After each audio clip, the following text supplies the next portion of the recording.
I would have to say that probably one of the most engaging and exciting ways to fish is throwing a hollow-bodied frog, because you're seeing the strike, you're creating the movement in the bait, and it's typically around heavy cover, so it's kind of a battle situation, and it's a good way to catch big ones.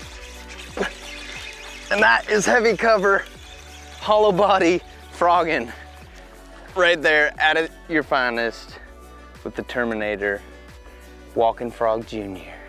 This fish is a perfect example of why the hollow body frog is taking the fishing world by storm. I caught that fish all the way on the back side of that heavy grass line and pulled him all the way up and over top.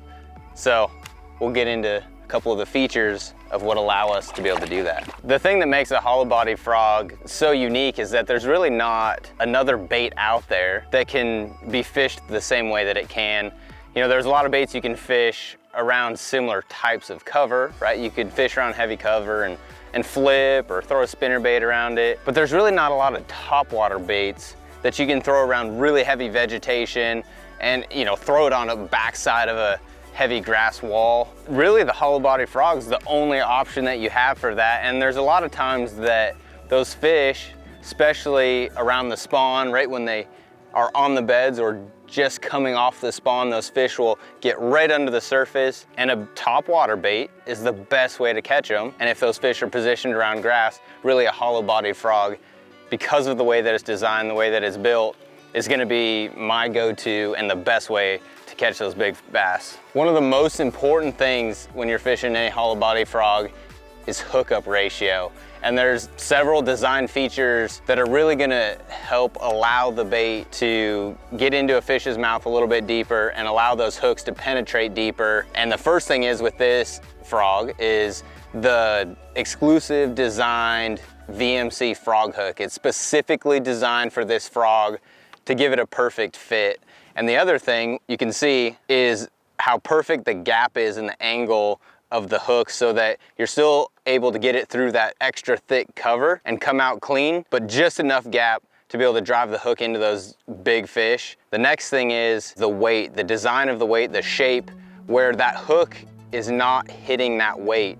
So that allows when this frog, it's a hollow body frog, when it collapses, it allows full penetration of those hooks.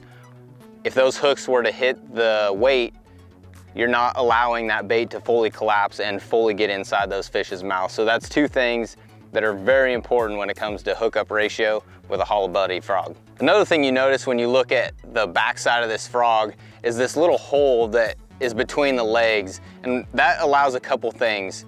Naturally, you're gonna get a little bit of water inside this frog, but that drain hole allows that water to drain out, right? As this frog is moving forward, the water is pushing out if there is to get any water in there. But if you weren't to have that, this frog wouldn't be able to collapse.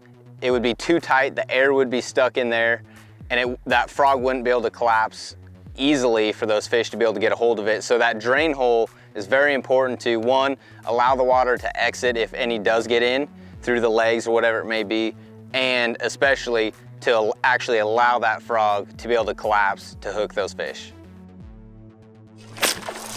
Nope. Thought he was gonna be bigger than that the first time he rolled. Look how deep he got that thing. That's one thing that's really makes this junior frog stand out, right? It's got a lot of the same features as the original Terminator walking frog, but that junior size, a lot of times early in the year when that bait's a little bit smaller, the bluegill are smaller, the shad are smaller, they really choke it down.